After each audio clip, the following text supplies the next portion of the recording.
Hello, and welcome to the WrestleTalk Podcast. I'm not Tempest. It's his birthday weekend. Happy birthday, Tempest! We love you! Happy birthday, Pete. So I'm Pete Quinnell. I'm joined, as always on a Saturday, by Sati Niangi. Welcome to the WrestleTalk Podcast. If it's your first time here, subscribe to the channel, like the video. There's some stuff happening on SmackDown. Not much stuff, but there is some stuff which we're going to talk about. There was this Judgment Day Bloodline Alliance type thing on this show, because it's Fastlane tonight. So this was the go-home show for that. And there was some stuff that happened. We'll get through it all, because there were quite a few segments. This is basically the only notable thing on this show.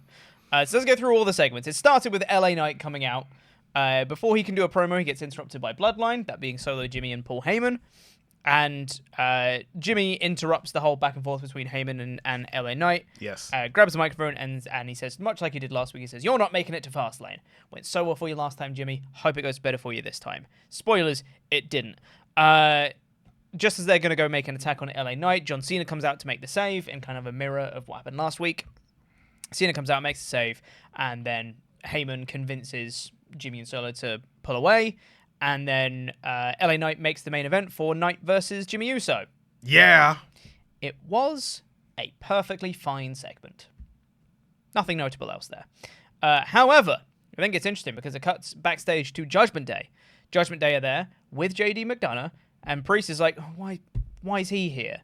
And Rhea Ripley says, because I invited him here. Ooh. He's here for a reason. Ooh. I hope we find out what that reason is. No, but the thing is, he's been consensually invited. That's different from him just interrupting. That's good. If she just said, I invited him here, and left it there, perfect. But when she said, he's here for a reason, I was like, what reason? Spoilers, we don't find out why.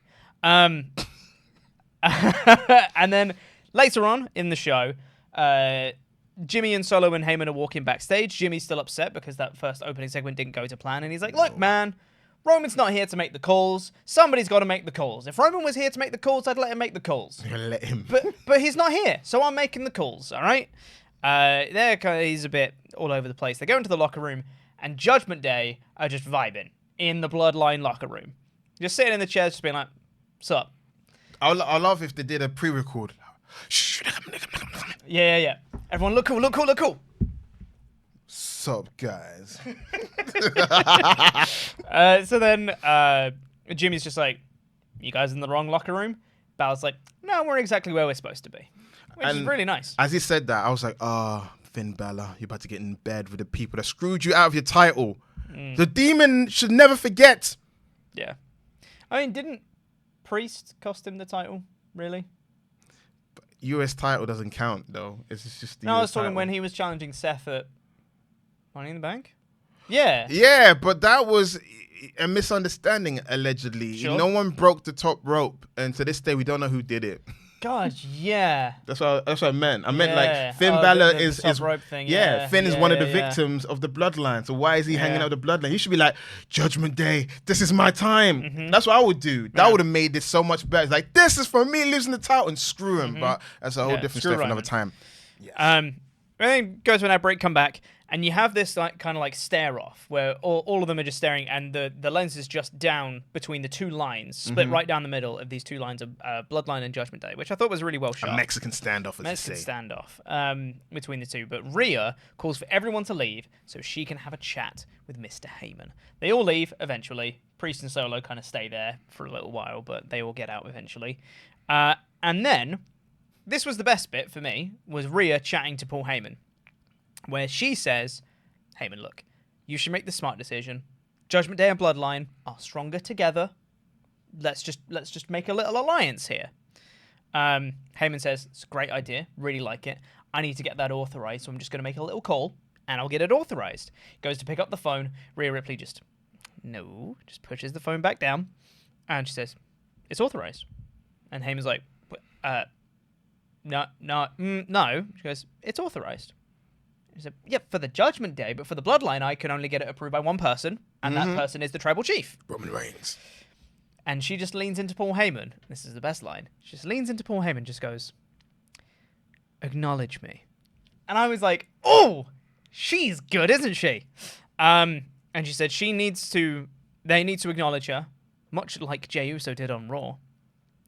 Otherwise, we're going to see who's better, Bloodline or Judgment Day.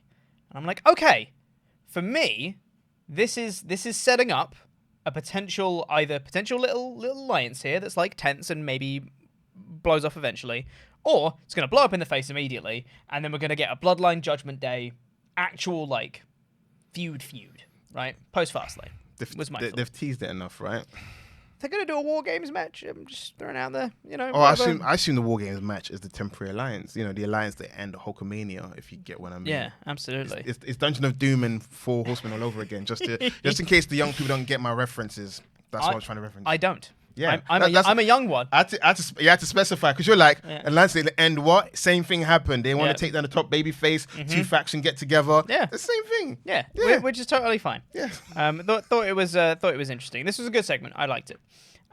We then had that led into the main event of the show, which was Jimmy Uso versus LA Knight. The match was whatever, and for no reason whatsoever, Solo Sikoa just runs in after an arbitrary amount of time and causes the DQ. What was the point in the match? There was none. Whatever. John Cena runs in to save Jimmy Uso to save LA Knight from a post-match beatdown. Judgment Day then arrive, and the commentators are like, "But whose side are they on? Did they take the agreement?" No. And then Paul Heyman shakes Rhea Ripley's hand, says authorized, and then that means we've got a Bloodline and Judgment Day alliance, a truce, or as commentary put it, a truce, at least for tonight. Okay, we're at the very end of the show. I'm glad it was really effective. They all then get up onto the apron. Yes. Judgment Day and Bloodline gonna beat up everybody, but Cena and Knight are then joined by Jey Uso and Cody Rhodes. Here's the cavalry, and then Heyman sees the warning signs. He's like, "Solo, get off the apron, mate. Come on, this isn't gonna work." And just as he does that, the brawl breaks out. Babyfaces stand tall. JD McDonough gets absolutely mauled by everybody. And that's it. So, yes. What's your thoughts on this alliance, Sat? Do you think... Okay, couple questions here. Yes. Are you excited for it? And two, do you think it's actually going to last beyond this show? Quick answers no and no, and I'll tell you why. Am I excited for it? No. Why? It's been done before. If it was the first time it ever happened, I'd be like, oh, this is so cool. We've seen Judgment Day do favors for the Bloodline a lot. I'm struggling to remember the Bloodline returning the favor. They kind of did once. I think they had, I forgot, AJ Styles, maybe? I forgot. I don't know. But it's like it's been an ongoing thing. So it's not new. So I don't like when something's it's like reheating something in the microwave. It's like it's been cooked. It's been cooked before. Just reheating yesterday's food or last month's food. It's been defrosted. You're now heating it up. It's the same plate of food as before, albeit slightly a bit older. So and the only thing that I'm hoping, because you're saying like, would it last longer? War Games is coming. War Games. So they're probably sowing the seeds for War Games. So, Survivor Series in Chicago. They're saying the seeds for that. So I do think that the temporary alliance will last into November and blow off at War Games, because you still need Roman Reigns to be there and interact with Judgment Day, and also to get his feelings and his emotion behind his cousin Jimmy too big for my britches Uso, because that's the whole thing we're waiting for. So to answer your question, yeah, I think this alliance will last longer than the previous times when they tested the water a bit, and I do feel like it is a precursor to them finally having a full on brawl. But at the moment, I still feel like the Judgment Day outnumbers the Bloodline by quite a bit. Yes. It's 5v3 currently. Yeah, because Paul Heyman can't do nothing except for use his phone. Yeah. But also, jumping ahead, the speculation, because usually on War Games it's probably 5 against 5, right? Usually, sometimes. Yeah, it can be 4v4. No, I feel like this is a great opportunity to have Drew McIntyre just put in there for him just to turn. Who would he be siding with? Bloodline? No, he wouldn't. That's what I'm saying. He will come out and team up with the baby faces, but he's already expressed on Raw his dislike of Cody Rhodes. I see. And then that dislike will elevate, then that's when he turns. He doesn't want to help anymore. Screw you, screw this match, you people, Jay Uso, why am I team up Jay Uso? It's an interesting thing because they're kind of doing a slow heel turn for Drew McIntyre. What a great way to have a blow off of the heel turn to happen in Chicago at War Games, Survivor Series, those talking points. But yeah, that's just an idea. Yeah, I don't think this is kind of how I feel about this whole show. Yes, sir. Is that superficially it looks exciting. In the same way that you see like John Cena's here, that's exciting. Jey Uso's here, Cody Rhodes, wow, exciting.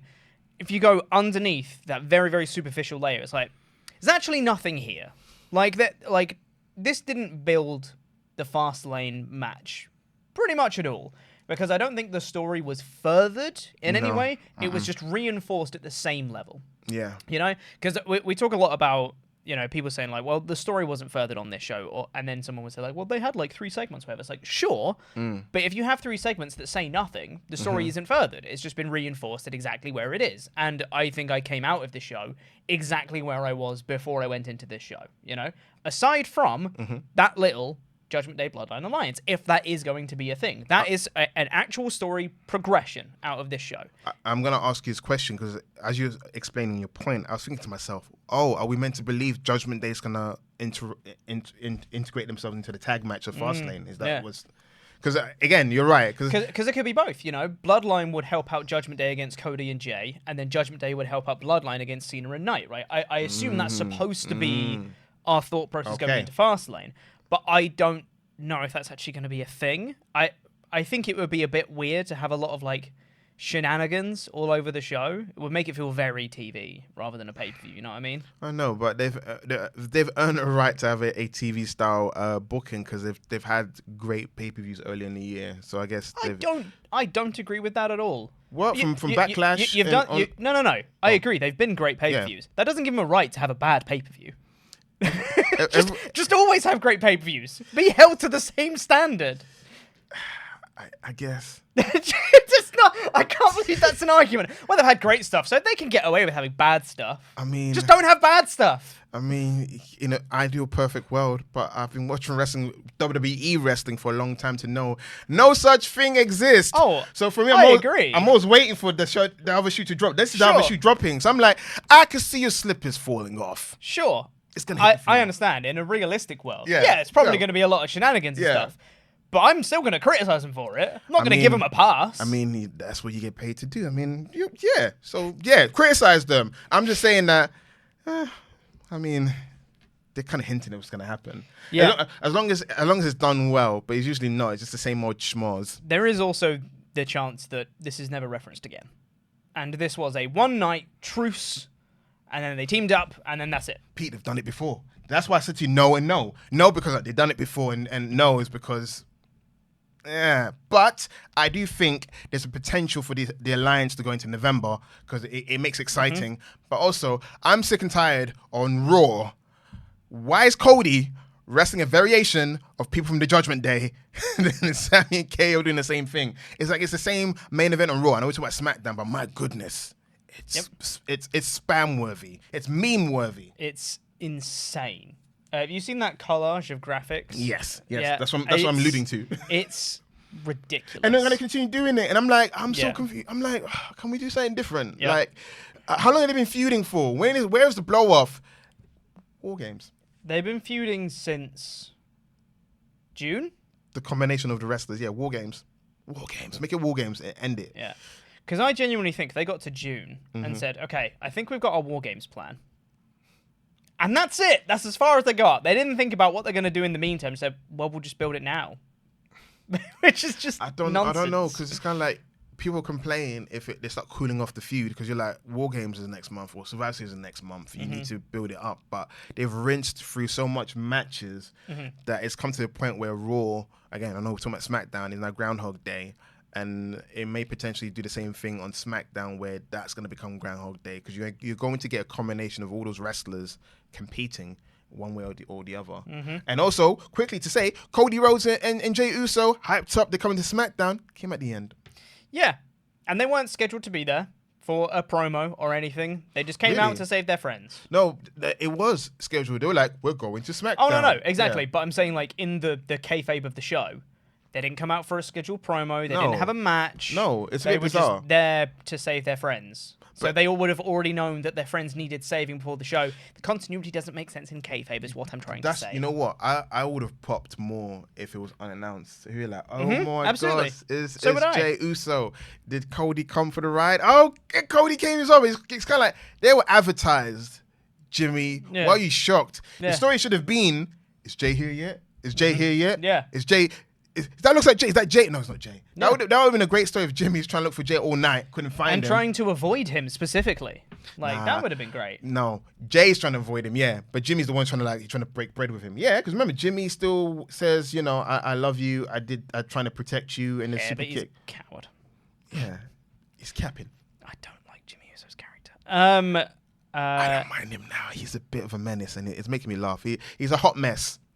That's the best to describe. He's a hot mess. Listen, is. His storyline doesn't make sense. It's still a bit crap. Yep. But I'm finding things to enjoy because I have to find certain things to enjoy, or it's very depressing to watch him on screen. So I find something to enjoy, which is he thinks he's now the new right-hand man. He's the second in command. When Roman's not here, he holds it down unofficially. So I can't wait to see Roman's reaction to that. It'll be funny.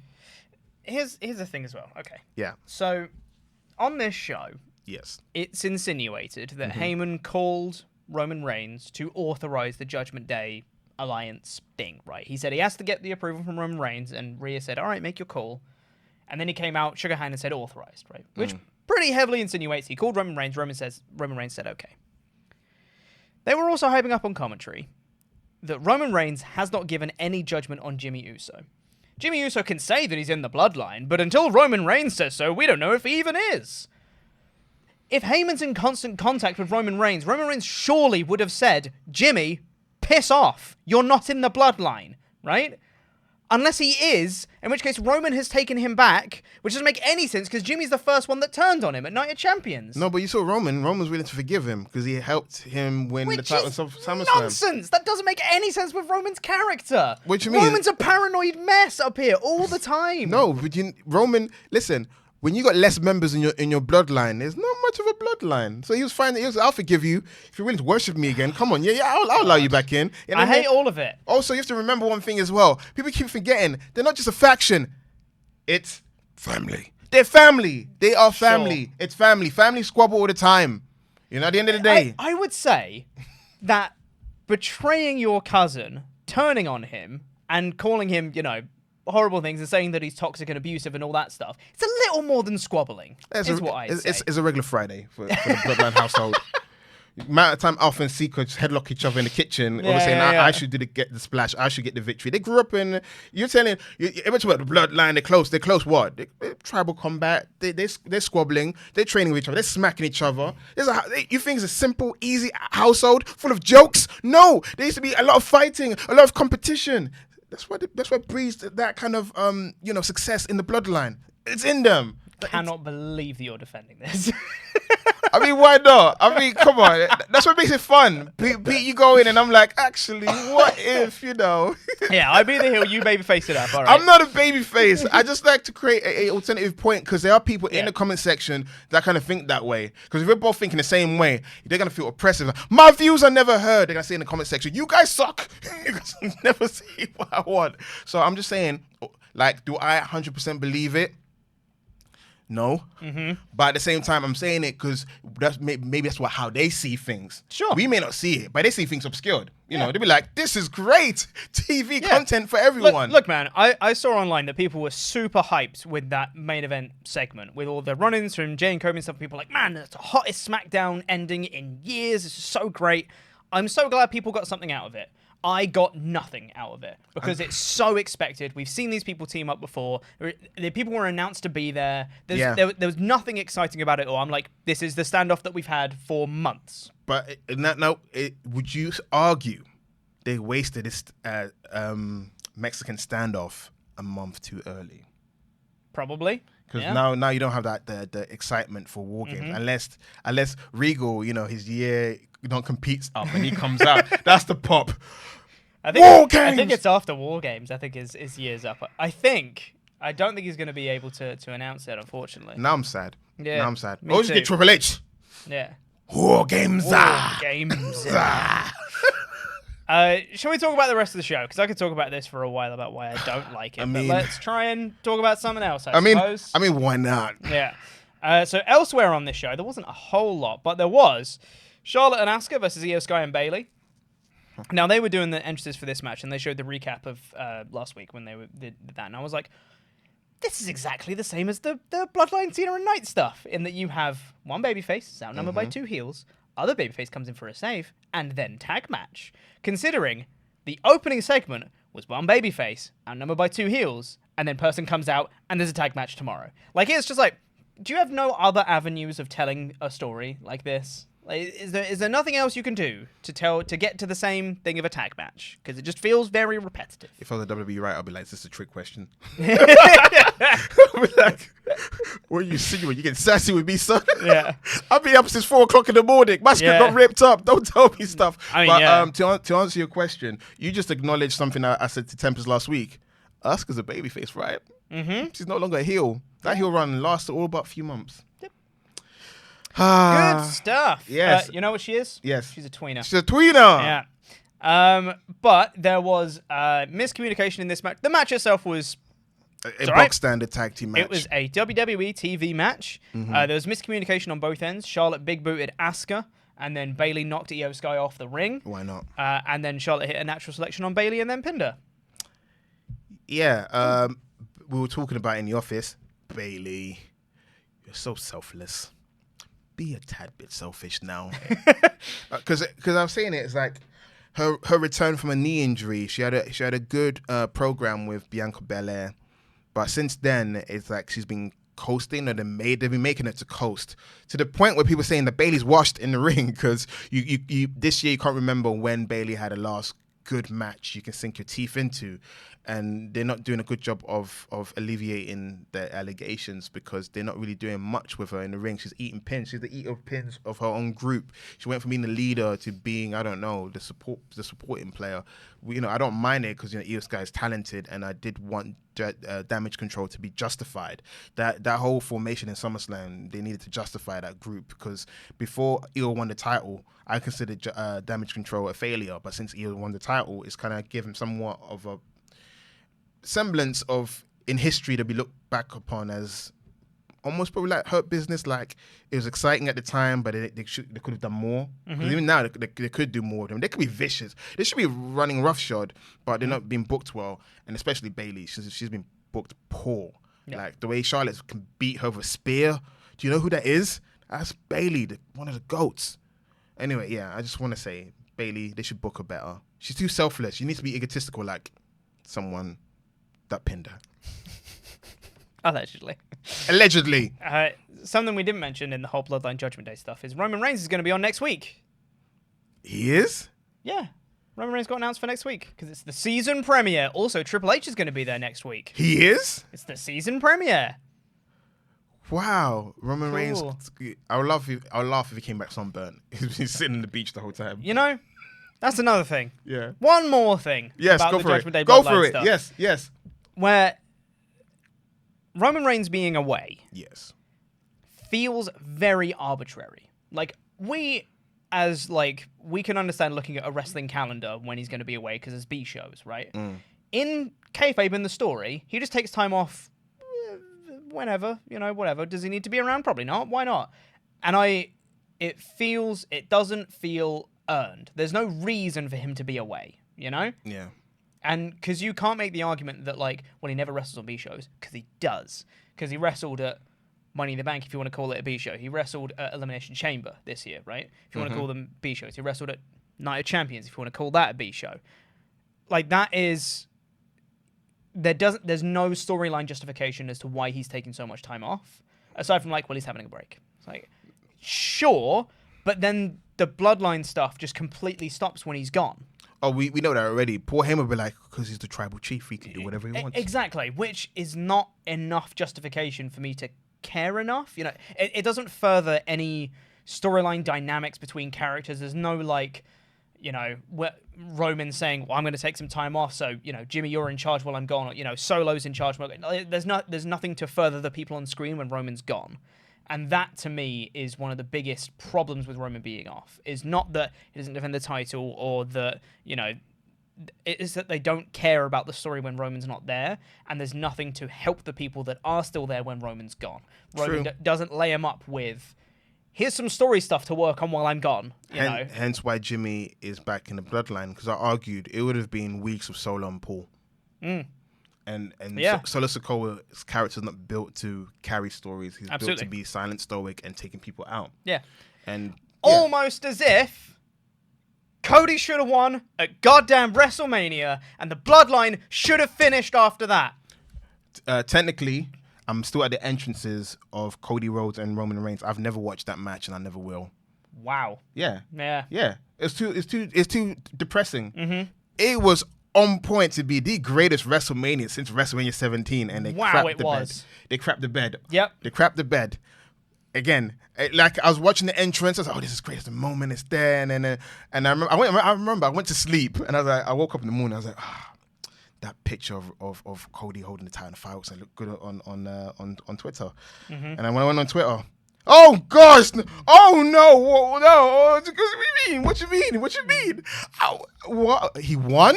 Roman won? I was like, I can't watch this. Like huge wave of sadness engulfed my soul. I said it before, Sat, that match was on course to be my favorite match of all time.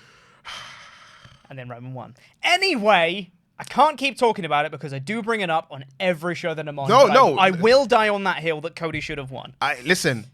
It's one of those situations where I agree. I'm with you to the point where I'm probably never going to watch the match until one day. I can't watch it. It's too depressing to know how it ends. It's stupid. Yeah. It's stupid. But at the same time, I would say, had Cody won the title, fans would have turned on him eventually because they already were saying that he did not earn his right to face. There was no adversity. He did! Oh my God! Yeah, I know. I cannot stand the people like, well, he didn't face enough adversity. What about his entire first WWE run? How about leaving and building AEW, then coming back and winning the Rumble? How is that not enough adversity? Come on! You're all morons if you think he didn't have enough adversity. To clip this, right? That end of the month thing when they do the whole WrestleTalk thing, and add this part in. Yes, just add this part in because his whole documentary is adversity. His whole first run is called Adversity. Yeah.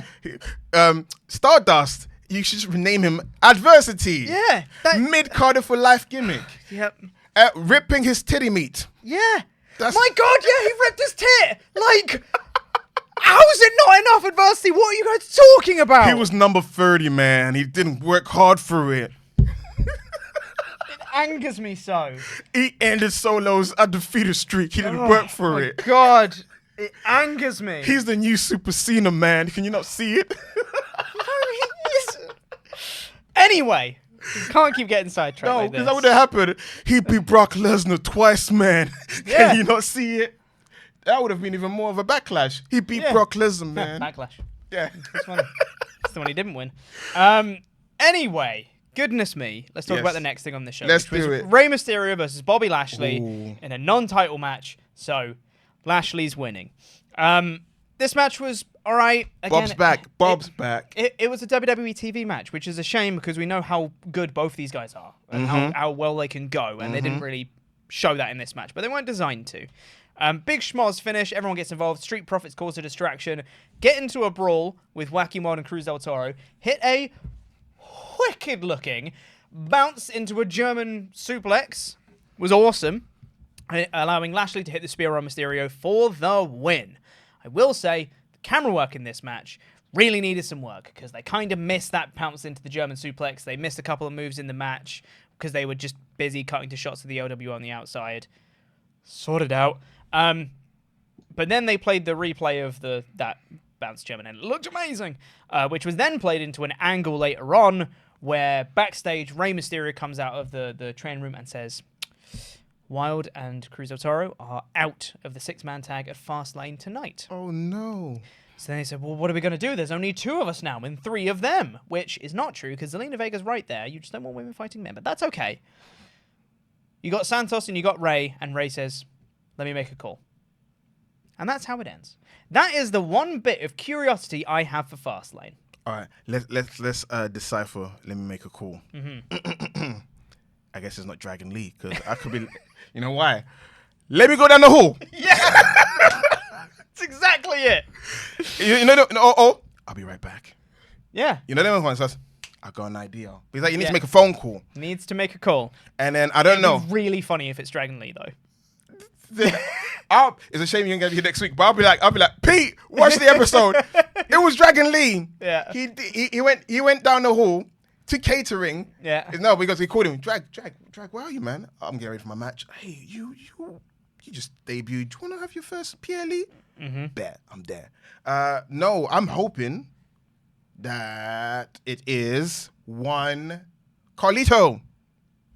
That would be great. That's what I assumed. Yeah. Because, LWO Yeah, for yeah, life. yeah. Absolutely. I I kind of forgot that was a possibility. I forgot Carlito was there. Yeah. That's the right choice. Bring back Carlito, and Yeah. then the new team of Street Profits, And and, then- Bobby Lashley still wins. Because Santos turns heel, right? No. Yeah. Wait, listen, I know we're going to get to Santos Escobar versus Rey Mysterio down the line, Mm-hmm. but no. Yeah. No. I mean, they had Santos Ray before last Yeah. week, wasn't it? Yeah, it was too Ray early. won, and Santos was like looking like a bit Yeah.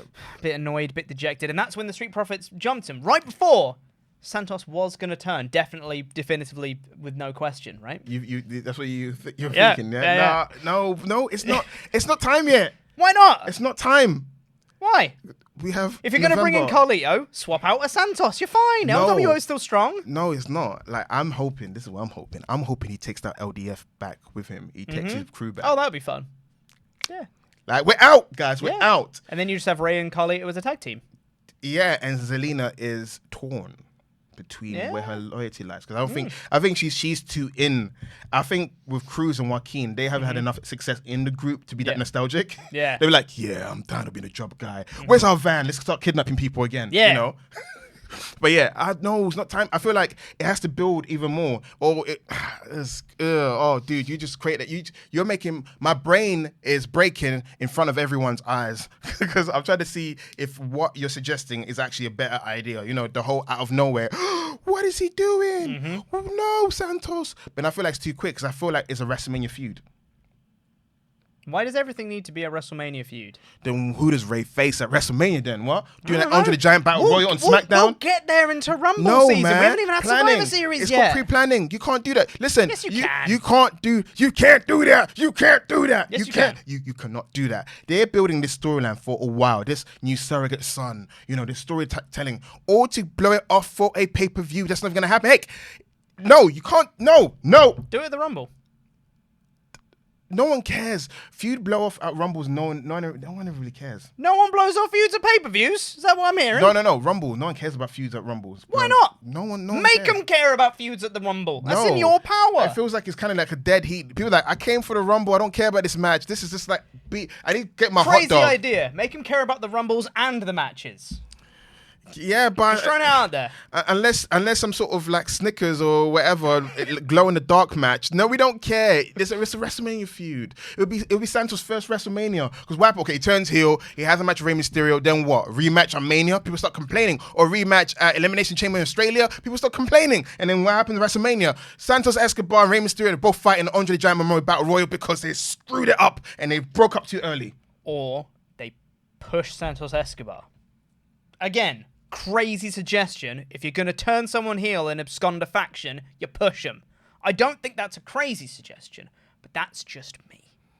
Or you do a US title match between Rey Mysterio and Santos Escobar at WrestleMania. So enough time has gone by that you forget they had a singles match. It was fresh again. Here's a side point. How long have we been going?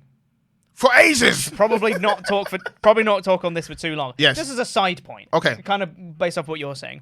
I do feel like sometimes people can over glamorize WrestleMania a little bit. Because anything has to end at WrestleMania. Why Because not? if it's important, it has to end at WrestleMania. It's like, Yes. you have a whole rest of the year. And if you have stuff end at other points in the year, it makes those other bits of the year also important. I won't remember it. Why not? Because I barely remember any wrestling years. Do you not remember anything that happened at any SummerSlam, any Survivor Series, any Rumble, that isn't the Rumble matches? Yeah, of course. Like, come on, of course Yes, I important do. stuff happens at those shows. I know, but it feels You just like elevate the other shows up by doing important things on them. if they want to push Santos Escobar as the next credible heel, you should build it towards WrestleMania. That's the coming out party when he has that victory over Rey Mysterio and wins the United States title. If he does it at WrestleMania over 2 nights, it will get overshadowed by all the other important things on that show. No, if he does it on a B show or at the Royal Rumble, he will not be overshadowed by all the other singles matches true. because he will have his own The spotlight. Fatal 4-Way Tag Team match at WrestleMania is still one of the most talked about matches of this year's WrestleMania. No, it isn't. It is. The What pounce, are you yes, talking it about? is. Chad Gable lifting up Braun Breaker getting pounced by Angelo Dawkins. Are you kidding me? I still see on Twitter people that match banged. That was a good match. Yeah, That because people don't talk about it, so people want to highlight it more. That's the point. It is. It's social media. We're getting on a tangent, guys. Going back swiftly. So yes, Santos Escobar. It could be Carlito. Or it might be Dragon Lee. Anyway, Yeah. sorry. I'm getting so sidetracked. Austin Theory faced Dragon Lee next. God, Jesus, what is this match? Nothing much happened again. A perfectly standard WWE TV match. Grayson Waller came out after a few seconds. He gets involved. Cameron Grimes evens the odds, and then Dragon Lee wins with a roll-up. But in this match, Austin Theory got to bust out a few moves that he hasn't done in a while because Austin Theory is a much better wrestler than he's portrayed on television, especially this year. He did this like a powerbomb position, drag his arm into a flatliner onto Dragon Lee. That was a cool move he did. Yeah, I just think it looked weird. It looked awkward rather than cool to me. I was like, oh, I don't know what that was, rather than that's cool. You know what I mean? I thought it was cool. He thought it was weird. For him, he thought it's like a creative wrestler thing. You know, when you create moves, and then you do illogical. Instead of powerbomb, I'll just do the arm instead, and then But it was fluid because Dragon Lee was a good person to do it on. Yeah. If it was a bigger wrestler, like for example, Austin Theory cannot do that on I'll say Braun Breaker, but Braun Strowman. So it's a bit awkward. But yeah, it looked fluid for me. It's like it looked more fluid than Karrion Kross's finisher. The one that starts from a pump handle into like a weird F5. Yeah, pump handle was a weird starting for a move anyway, but...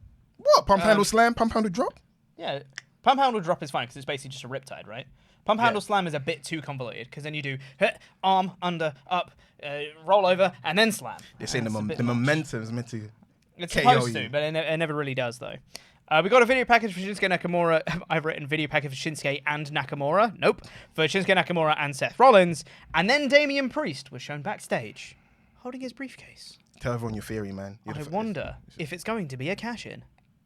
There you go. He's going to cash in on Rollins. You said more than that. You were more eloquent in the office explaining to me. Yes. He's going to cash in on Rollins because they were doing the whole back thing to weaken Rollins so that Priest can just come in and cash in and win, and it still protects Rollins. And my theory is they're weakening Seth Rollins back for a Gunther powerbomb and victory and world title win. Do you think that Gunther's going to lose the belt anytime soon? January's always nice. You should end it at WrestleMania, I think. Otherwise, it's not important. Isn't that right, Sap? What do you mean? That's not the same thing. You can't move the goalpost. You can't move the goalpost. What's the goalpost? There you can't move the goalpost. We're talking about Santos Escobar. Does Gunther look like Santos? No, he doesn't. That's a whole different story. It's a whole different story. If you want to end something historic, why not end it at WrestleMania? Otherwise, it's not important, apparently. Oh, you can. You can do a 2-night thing. You can lose the Intercontinental title, win the Royal Rumble, have the Rumble victory, and beat Seth Rollins the next night. You're right. I like the idea. That's great. Let's do it. Yeah. Then we had... nice. Yeah, that was a really big hit. Jesus. Then we had the announcements that Roman Reigns and Triple H are going to be there next week. Then we had the main event, which we've already spoken about. I didn't get a lot out of this show. I thought there were some teasers of decent things. Like, I liked the intrigue of who's their partner going to be and the potential alliance with Judgment Day and Bloodline. I liked a couple of the backstage segments. The wrestling on this show, at its best, was fine. And that's about it. I didn't get more excited for Fastlane. Aside from like the little curiosity about the tag team partner, I think this is a 2 out of 5 show for me. It's For a show he didn't get enough on, he got my blood pressure riled up. Yeah. Right here. This is the most passionate I've ever been. This is kind of crazy. Yeah, it is crazy. I don't know what happened. What came over me? we've hosted shows before. Yeah. But you want to go there? Let's go there. You want to debate? I'll debate you, man. I'll debate your life. I'll debate you, man. Now, before we do the Patreon shout-outs, just want to say Yes. that we have a new book out. Yes. Wrestling Unmasked, talking about like behind-the-scenes stories, all of the controversies behind the scenes in wrestling. God, there's a lot of them. We are doing a giveaway for this book. And it's my book. Well, okay. We're doing a giveaway for this book. All you need to do for it to get a free copy is email support@WrestleTalk.com with the subject, I want a free book. You've got until Monday to do so, and the winners of it, we're giving away 5 books. The winners of that will be announced on the Raw podcast next Tuesday. So get your emails in. Taken straight from the page of WrestleTalk magazine. It's all the stuff about wrestling controversies, behind the stage stories, behind the scenes stories, backstage stories, etc. So You said 5 people. Can I be one of the 5? if you email in, sure, you've got a chance. What do you mean? You said I should say I want a book. I want the book. I said that loud. Yep. Just email in at support@WrestleTalk.com and we'll get you as part of the raffle there, Sat. It feels like a screw job. Can I just not take this? Can I just take this book? Can I just leave with this? No. Oh gosh, we're fine. And you can, of course, also purchase the book on ebook, audiobook version, and paperback version on... did I say audiobook? I didn't mean that. I meant, like, Kindle. That's what I meant. Yes, same thing. Digital and physical copies available on Amazon right now for $15.99. So there you go. Nope, $14.99. God, Jesus Christ. It's like 15 quid, just under. My brain's a little bit frazzled. It's okay. Leave me alone. It's mine and my partner's anniversary. I'm just going to give this book to her as a gift. No. Yes, I am. No, you're not. I'm going to take this book. No, it is. That is staying here, unfortunately. But anyway, before we get out of the show, before we get out of here and end the show, Yes. my brain is genuinely gone. We have to say thank you to some special people on our Patreon page. If you've not been to our Patreon yet, patreon.com/WrestleTalk, you should. Loads of bonus content. We've got 1 week's early access for TLC episodes. We launched our new show, TLC, on WrestleTalk on Wednesday. We've got 1 week's early access for that. There'll be a new episode going up on Wednesday on YouTube. And then, of course, 1 week's early access for the next episode over on our Patreon.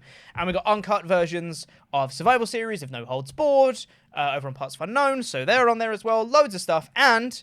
if you pledge at the $25 or above tier, you get your own custom wrestling nickname, and it gets read out on a show much like this one. So thank you to the Black Plague, Butch Rosser, Connor for Crusher Bayley, Champion Zero Fear, Hitman Soul, for Cleaner Kenny Shaw, the British Bulldog, Philip Boy J. Smith Jr., he can last Sean for longer than you in the ring. Starbucks, Stephen Costa, Shield Maiden, Vesonis. He Ran, Aaron Hanrahan, He brings the fear of Mary Jones. the Schrock Master, Austin Schrock, I'm afraid he's got some bad news. It's bad news. Bob the Ninja, Goldfish. Bob the Ninja Goldfish. Thank you so much, everybody, for joining us for this episode of the WrestleTalk Podcast. Thank you, Sat. It's you and Tempest next week, I think. Yeah. Back to normal. Yeah. And then, He ain't gonna rock my blood pressure next week. and then the week after that, I think it's me and Tempest. Ooh, people like that. Ooh, Yes. that's interesting. I like dubs. Thank you so much for joining us. If it's your first time here on the WrestleTalk Podcast channel, please do subscribe, like the video, why not, and join us. We're going to have a Fastlane review tomorrow over on the WrestleTalk channel and a WrestleTalk a review podcast. A Fastlane review podcast here on this channel tomorrow as well. I want to say something. Happy Saturday, ladies and gentlemen. I love you guys. Be back again next Sat-E day, same Sat-E time-ish. Same Saturday channel. Yes. Etc. Yes. He acknowledged it's a Sat-E channel. Yeah. Yeah. See you later, everyone. Jam that jam. Bye.